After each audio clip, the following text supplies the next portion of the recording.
एक बार पुनः स्वागत है आप सभी विद्यार्थियों का Subhash study centre YouTube channel पर। और आज का यह वीडियो कक्षा 10 के छात्रों के लिए काफी ज्यादा महत्वपूर्ण है, क्योंकि इस वीडियो के द्वारा हम आपसे साझा करेंगे हिंदी विषय का जो वार्षिक परीक्षा की दृष्टि से मॉडल पेपर यहां पर आप देख सकते हैं। और इस मॉडल पेपर के द्वारा हम आपके साथ साझा करेंगे कि कैसे आपसे प्रश्न पत्र में यानी आपकी बोर्ड परीक्षा में प्रश्न पूछे जाएंगे, कौन सा प्रश्न कितने नंबर का पूछा जाएगा और इस तरीके के प्रश्नों के उत्तर आप कैसे लिखेंगे अपनी बोर्ड परीक्षा में, सब कुछ इस वीडियो में मैं आपको बताने वाला हूं। तो इस वीडियो को आप ज्यादा से ज्यादा मित्रों में शेयर करें, ताकि आपके साथ साथ आपके मित्रों को भी लाभ पहुंचता रहे और आप चैनल के साथ जुड़ करके चैनल की प्लेलिस्ट के द्वारा आप महत्वपूर्ण तरीके से बोर्ड परीक्षा 2022 की बेहतर तैयारी कर सकते हैं। तो यहां पर आप देख सकते हैं जो हिंदी का पेपर होगा आपकी बोर्ड परीक्षा 2022 में जो होने वाली है, उसमें जो हिंदी का पेपर आपका होने वाला है वह कितने अंकों का होगा, यानी पूर्णांक क्या होगा, 70 अंकों का पूर्णांक होगा। समय कितना दिया रहेगा, 3 घंटे 15 मिनट का समय आपको मिलेगा। और निर्देश में लिखा हुआ है कि प्रारंभ के 15 मिनट परीक्षार्थियों को प्रश्न पत्र पढ़ने के लिए निर्धारित हैं। 15 मिनट पहले ही आपको पेपर मिल जाएगा और ये 15 मिनट आपको पेपर पढ़ने के लिए निर्धारित है, यानी पेपर पढ़ने का समय दिया गया है आपको 15 मिनट का। और यहां पर आप देख सकते हैं कुछ इस तरीके से प्रश्न आएंगे आपकी बोर्ड परीक्षा में। प्रश्न संख्या 1 का जो कि होगा सत्य और असत्य कथन पर आधारित। पहला है कि निम्नलिखित कथनों में से कोई एक कथन सत्य है, उसे पहचान कर लिखिए। यहां पर 4 कथन दिए गए हैं। पहला कथन क्या है कि विद्यानिवास मिश्र कवि के रूप में प्रसिद्ध हैं। दूसरा कथन है स्कंदगुप्त आचार्य रामचंद्र शुक्ल की नाट्यकृति है। तीसरा कथन है जैनेन्द्र मूलतः डायरी लेखक हैं। और चौथा है मेरी तिब्बत यात्रा राहुल सांकृत्यायन की कृति है। यह प्रश्न 1 नंबर का पूछा जाएगा। कथन बदल जाएंगे, सेम यही कथन रहेंगे, ये मैं आपसे नहीं कह सकता, क्योंकि प्रश्न अगर सेम ही हो तो हर कोई याद कर सकता है। तो बोर्ड परीक्षा में कुछ ना कुछ प्रश्नों का बदलाव तो अवश्य होगा ही। तो इस प्रश्न का उत्तर क्या हो जाएगा, कैसे लिखेंगे आप इस प्रश्न का उत्तर, यहां पर आपको इस तरीके से डाल देना है प्रश्न उत्तर नंबर 1 का। और कौन सा विकल्प सही है, इनमें से चौथा विकल्प सही है, मेरी तिब्बत यात्रा राहुल सांकृत्यायन की कृति है। अब कैसे लिखेंगे इसका उत्तर, आप इस तरीके से आपको प्रश्न उत्तर नंबर 1 का डाल देना है। इसके बाद आपको यहां पर हेडिंग डालना है 1 का और चौथा नंबर। फिर आपको चौथा विकल्प जो दिया गया है यहां पर, इसमें चौथा सही है इसलिए चौथा नंबर। जिस भी प्रश्न में जो विकल्प सही होगा, पहला होगा, दूसरा होगा, तीसरा होगा, उस नंबर को आप डाल देंगे और वही विकल्प सेम उतार दिया जाएगा। मेरी तिब्बत यात्रा राहुल सांकृत्यायन की कृति है। अगला प्रश्न यहां पर 1 ख के अंतर्गत पूछा गया है, निम्नलिखित में से किसी एक रचना के लेखक का नाम लिखिए। निम्नलिखित में से किसी एक रचना के लेखक का नाम लिखिए। 1 नंबर का प्रश्न पूछा गया है और यहां पर 4 रचनाएं दी गई हैं। पहली रचना है रस मीमांसा, दूसरी है तितली, तीसरी है अर्धनारीश्वर और चौथी है गांधी जी की देन। तो पहली रचना किसकी है, आचार्य रामचंद्र शुक्ल जी की है। दूसरी रचना है तितली जयशंकर प्रसाद जी की। तीसरी है अर्धनारीश्वर रामधारी सिंह दिनकर जी की रचना है। और गांधी जी की देन डॉक्टर राजेंद्र प्रसाद जी की रचना है। तो मैं आपको बताऊंगा कि रस मीमांसा के लेखक आप कैसे लिखेंगे, या आपको लिखना है पहली रचना के लेखक का नाम, तो आप कैसे उत्तर लिखेंगे। इस तरीके से आपको हेडिंग डालना है प्रश्नोत्तर नंबर 1 खा। तो रस मीमांसा के लेखक कौन हो जाएंगे, आचार्य रामचंद्र शुक्ल जी, यानी रस मीमांसा किसकी रचना है, आचार्य रामचंद्र शुक्ल जी की रचना है। यदि आप दूसरी रचना के रचयिता यानी लेखक का नाम लिखते हैं तो दूसरी रचना का नाम आपको लिखना है, फिर उसके लेखक का नाम लिख देना है। जो भी आप करना चाहें, यानी 4 रचनाओं में से जिस किसी भी रचना के लेखक का नाम लिखना चाहें आप लिख सकते हैं। अगला प्रश्न है 1 ग गा के अंतर्गत प्रेमचंद अपने घर में किस विधा की रचना है? 1 नंबर का प्रश्न पूछा गया है और क्या हो जाएगा उत्तर? प्रश्न उत्तर नंबर 1 गा प्रेमचंद अपने घर में जीवनी विधा की रचना है। किस विधा की रचना है? जीवनी विधा की रचना है। अगला प्रश्न पूछा गया है 1 घा के अंतर्गत हजारी प्रसाद द्विवेदी कृत एक उपन्यास का नाम लिखिए। 1 नंबर का प्रश्न है। आपको बताना है कि आचार्य हजारी प्रसाद द्विवेदी जी का किसी एक उपन्यास का नाम, तो क्या हो जाएगा इस प्रश्न का उत्तर? इस तरीके से आपको हेडिंग डालना है प्रश्नोत्तर नंबर 1 घा और क्या हो जाएगा उत्तर कि बाण भट्ट की आत्मकथा। बाण भट्ट की आत्मकथा आचार्य हजारी प्रसाद द्विवेदी जी का उपन्यास है। बाण भट्ट की आत्मकथा आचार्य हजारी प्रसाद द्विवेदी जी का क्या है? किस विधा पर आधारित रचना है? बाण भट्ट की आत्मकथा उपन्यास विधा पर आधारित रचना है। इस चीज को आप ध्यान दीजिएगा क्योंकि यहां पर लिखा है बाण भट्ट की आत्मकथा, तो अक्सर आप लगा सकते हैं आत्मकथा होगी, यानी यह है क्या? यह है उपन्यास। बाण भट्ट की आत्मकथा किस विधा पर आधारित रचना है? उपन्यास विधा पर आधारित रचना है और लेखक कौन है? आचार्य हजारी प्रसाद द्विवेदी जी। अगला प्रश्न यहां पर आप देख सकते हैं पूछा गया है 1 अंगा के अंतर्गत हिंदी के किसी एक जीवनी लेखक का नाम लिखिए। 1 नंबर का प्रश्न है और 100% यहां से पूछा जाता है आपकी बोर्ड परीक्षा में। हिंदी के किसी एक जीवनी लेखक या हिंदी के किसी एक संस्मरण लेखक या हिंदी के किसी एक एकांकीकार का नाम या पूछा जाता है हिंदी के किसी एक कहानीकार का नाम लिखिए। तो इन सभी महत्वपूर्ण प्रश्नों से रिलेटेड वीडियो मैं जल्द से जल्द आपको उपलब्ध करा दूंगा इस चैनल पर। आप चैनल के साथ जुड़े रहें और लाभ उठाएं, बोर्ड परीक्षा की बेहतर तैयारी करते रहें। तो यहां पर उत्तर क्या हो जाएगा कि हिंदी के किसी एक जीवनी लेखक का नाम लिखिए।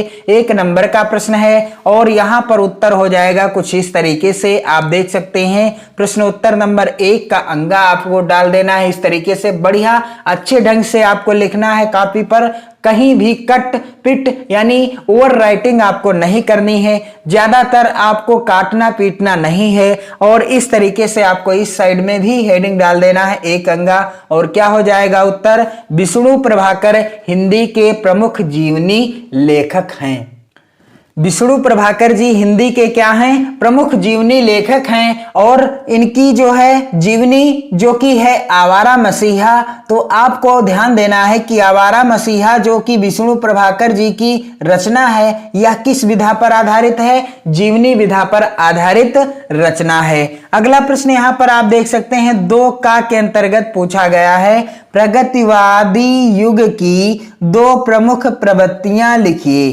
2 नंबर का प्रश्न है और प्रश्न इस तरीके से भी पूछा जा सकता है कि प्रगतिवादी युग की 2 प्रमुख विशेषताएं लिखिए। तो विशेषताएं पूछे या प्रवृत्तियां पूछे, दोनों एक ही चीज हैं और उत्तर क्या हो जाएगा इस प्रश्न का?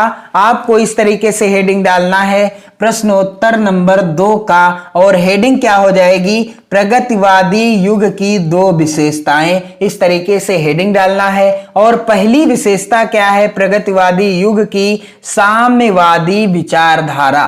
पहली विशेषता क्या है? साम्यवादी विचारधारा। और दूसरी विशेषता क्या है? मानव मात्र के कल्याण के लिए मानवतावादी दृष्टिकोण। मानव मात्र के कल्याण के लिए मानवतावादी दृष्टिकोण 2 विशेषताएं हैं प्रगतिवादी युग की। बिल्कुल आसान से विशेषताएं मैंने यहां पर लिखकर बताने का प्रयास किया है। विशेषताएं तो अनेक हैं लेकिन ये विशेषताएं याद करने में भी आसान रहेंगी। साम्यवादी विचारधारा, मानव मात्र के कल्याण के लिए मानवतावादी दृष्टिकोण।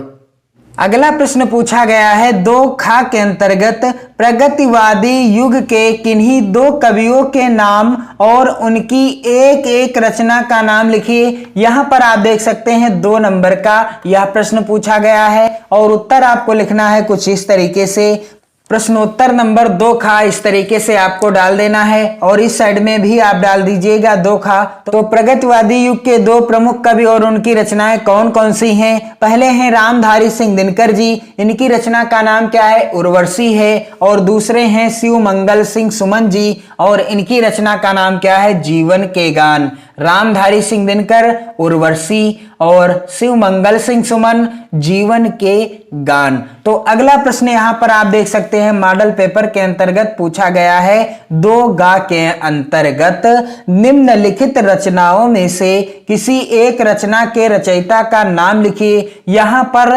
लोकायतन, युगपथ, रश्मि, हिमतरंगिणी, अग्निरेखा 5 रचनाओं के नाम दिए गए हैं। आपको इन 5 में से किसी एक के रचनाकार का नाम लिखना है, जिसके लिए आपको कितने नंबर मिलते हैं? यहां से 1 नंबर मिल जाता है। तो यहां पर उत्तर क्या हो जाएगा इस प्रश्न का? प्रश्नोत्तर नंबर 2 गा और रचना का नाम क्या है? लोकायतन। और रचयिता कौन है? सुमित्रा नंदन पंत। अर्थात मैंने आपको बताने का प्रयास किया है पहली रचना लोकायतन, लोकायतन के रचयिता कौन है? सुमित्रा नंदन पंत। आप जो भी रचना लिखना चाहें, यानी जिस भी रचना के रचयिता का नाम लिखना चाहें लिख सकते हैं। यहां पर मैंने आपको पहली रचना के रचयिता का नाम बताने का प्रयास किया है, इसलिए पहली रचना का नाम लिखा है और उसके रचयिता का नाम लिखा हुआ है। प्रश्न संख्या 3 जो कि इस प्रकार से पूछा जाएगा, निम्नलिखित गद्यांशों में से किसी एक के नीचे दिए गए प्रश्नों के उत्तर दीजिए। यहां पर 2 गद्यांश दिए रहेंगे, 3 का और 3 खा के अंतर्गत, और इन गद्यांशों के नीचे 3-3 प्रश्न दिए रहेंगे, अर्थात आ, बा और सा। तो आपको इन 3 प्रश्नों के उत्तर देना है, यानी कि आपको किसी एक गद्यांश के नीचे दिए गए प्रश्नों के उत्तर देना है, जिसके लिए आपको यहां से कुल 6 नंबर मिल जाते हैं। तो मैं आपको बताऊंगा 3 का, जो कि गद्यांश इस प्रकार से है, हे भगवान तब के लिए विपद के लिए इतना आयोजन, परम पिता की इच्छा के विरुद्ध इतना साहस, पिताजी क्या भीख ना मिलेगी? क्या कोई हिंदू भूपृष्ठ पर ना बचा रह जाएगा जो ब्राह्मण को 2 मुट्ठी अन्न दे सके? यह असंभव है। फेर दीजिए पिताजी, मैं कांप रही हूं, इसकी चमक आंखों को अंधा बना रही है। तो इस गद्यांश का पहला प्रश्न क्या है? उपर्युक्त गद्यांश का संदर्भ लिखिए। तो कैसे लिखेंगे आप इस गद्यांश का संदर्भ? यदि आपकी बोर्ड परीक्षा में यह गद्यांश आ जाता है तो संदर्भ लिखने का तरीका यहां पर आप देख लीजिए। आपको हेडिंग डालना है प्रश्नोत्तर नंबर 3 का, और 3 का पहला यानी आ, या आप आ लिख सकते हैं अथवा 1 नंबर डाल सकते हैं, और हेडिंग क्या रहेगी आपकी? संदर्भ। और क्या हो जाएगा संदर्भ? यहां पर आप देख सकते हैं प्रस्तुत गद्यांश हमारी पाठ्य पुस्तक, प्रस्तुत गद्यांश हमारी पाठ्य पुस्तक हिंदी के गद्य खंड में संकलित, हिंदी के किस खंड में? गद्य खंड में संकलित ममता नामक पाठ से, किस पाठ से? ममता नामक पाठ से उद्धृत है, जिसके लेखक कौन हैं? जयशंकर प्रसाद जी हैं। जयशंकर प्रसाद जी को छायावादी युग का निर्माता भी कहा जाता है। आप इस चीज को विशेष रूप से ध्यान देंगे कि प्रस्तुत गद्यांश हमारी पाठ्य पुस्तक हिंदी आपको ब्लैक पेन से लिखना है, कि गद्य खंड भी आपको ब्लैक पेन से लिखना है, में संकलित ममता नामक पाठ से उद्धृत है। पाठ का नाम भी आपको ब्लैक पेन से ही लिख देना है, जिसके लेखक कौन हैं? जयशंकर प्रसाद जी हैं, और लेखक का नाम भी आपको ब्लैक पेन से ही लिखना है। बिल्कुल आसान तरीके से आप इस गद्यांश का संदर्भ लिख सकते हैं, और इसी तरीके से किसी भी पाठ के गद्यांश का संदर्भ आप लिख सकते हैं। बस आपको क्या चेंज करना है? पाठ का नाम और लेखक का नाम, बाकी सेम संदर्भ आप किसी भी गद्यांश यानी किसी भी पाठ के गद्यांश में लिख सकते हैं। अगला प्रश्न क्या पूछा गया है? गद्यांश के अंतर्गत रेखांकित अंशों की व्याख्या कीजिए। यहां पर आप देख सकते हैं गद्यांश में हे भगवान तब के लिए विपद के लिए इतना आयोजन, परमपिता की इच्छा के विरुद्ध इतना साहस, और यहां पर आप देख सकते हैं कि पिताजी मैं कांप रही हूं, इसकी चमक आंखों को अंधा बना रही है। इतना अंश जो है रेखांकित है, और इसकी व्याख्या क्या हो जाएगी? तो चलिए मैं आपको बता दूं कि इस प्रश्न का उत्तर आप कैसे लिखेंगे। कुछ इस तरीके से आपको हेडिंग डालना है 3 का, और 3 का कौन से प्रश्न का उत्तर, दूसरे प्रश्न का यानी बा वाले प्रश्न का उत्तर। यहां पर आप देख सकते हैं क्या हो जाएगा, रेखांकित अंश की व्याख्या। आपको हेडिंग डालना है रेखांकित अंश की व्याख्या, और क्या हो जाएगी रेखांकित अंश की व्याख्या। तो यहां पर आप देख सकते हैं लिखा हुआ है, हे भगवान तब के लिए विपद के लिए इतना आयोजन, परम पिता की इच्छा के विरुद्ध इतना साहस। क्या हो जाएगी व्याख्या कि जय शंकर प्रसाद जी कहते हैं, जय शंकर प्रसाद जी कहते हैं कि जब ममता ने सोने के आभूषणों से भरा हुआ थाल देखा तब वह हतप्रद हो गई। वह आश्चर्य प्रकट करती हुई अपने पिता से कहती है कि आप विपत्ति के लिए इतने धन का संग्रह क्यों कर रहे हैं, आप विपत्ति के लिए इतने धन का संग्रह क्यों कर रहे हैं। भगवान की इच्छा के विरुद्ध आपने यह बहुत बड़ा दुस्साहस किया है, भगवान की इच्छा के विरुद्ध यह आपने क्या किया है, बहुत बड़ा दुस्साहस किया है। पिताजी मैं कांप रही हूं, इसकी चमक आंखों को अंधा बना रही है। तो क्या हो जाएगा इसका सल्यूशन, थाल में रखे हुए सुवर्ण के सिक्के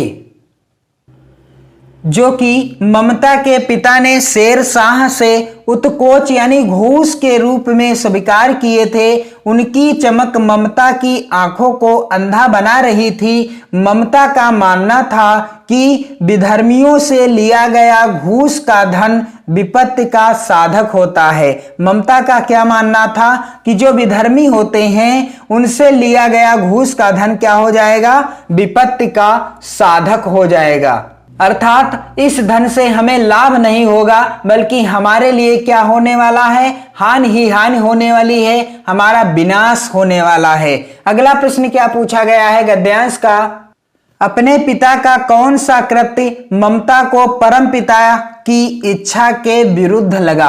तो इस प्रश्न का उत्तर क्या हो जाएगा, प्रश्नोत्तर नंबर आपको डाल देना है 3 का, और 3 का यानी सा वाला, यानी तीसरे प्रश्न का उत्तर आपको कैसे लिखना है कि अपने पिता के द्वारा शेरशाह से उत्कोच के रूप में लिए गए सुवर्ण के सिक्के ममता को परम पिता की इच्छा के विरुद्ध लगा। और अगला जो है प्रश्न क्या है यहाँ पर, प्रश्न संख्या 4 जो कि इस प्रकार से है, निम्नलिखित पद्यांशों में से किसी एक की संदर्भ सहित व्याख्या कीजिए और उसका काव्य सौंदर्य भी स्पष्ट कीजिए। 6 नंबर का प्रश्न पूछा जाता है और आपको क्या करना है कि इस प्रश्न के उत्तर में आपको 4 का और 4 खा 2 पद्यांश मिल जाएंगे। आपको किसी एक का संदर्भ लिखना है, व्याख्या एवं काव्यगत सौंदर्य लिखना है। और साथ ही आप इस वीडियो को अपने मित्रों में ज्यादा से ज्यादा शेयर करें ताकि आपके साथ साथ आपके मित्रों को भी लाभ पहुंचता रहे। और यदि आप कमेंट करेंगे तो मैं जल्द से जल्द प्रश्न संख्या 4 से उत्तर यानी इस मॉडल पेपर का सॉल्यूशन उपलब्ध करा दूंगा वीडियोज के द्वारा। पढ़ते रहिए, मस्त रहिए और खुश रहिए तथा खुशियां बांटते रहिए। अपना और अपने परिवार का ख्याल रखिए। जय हिंद।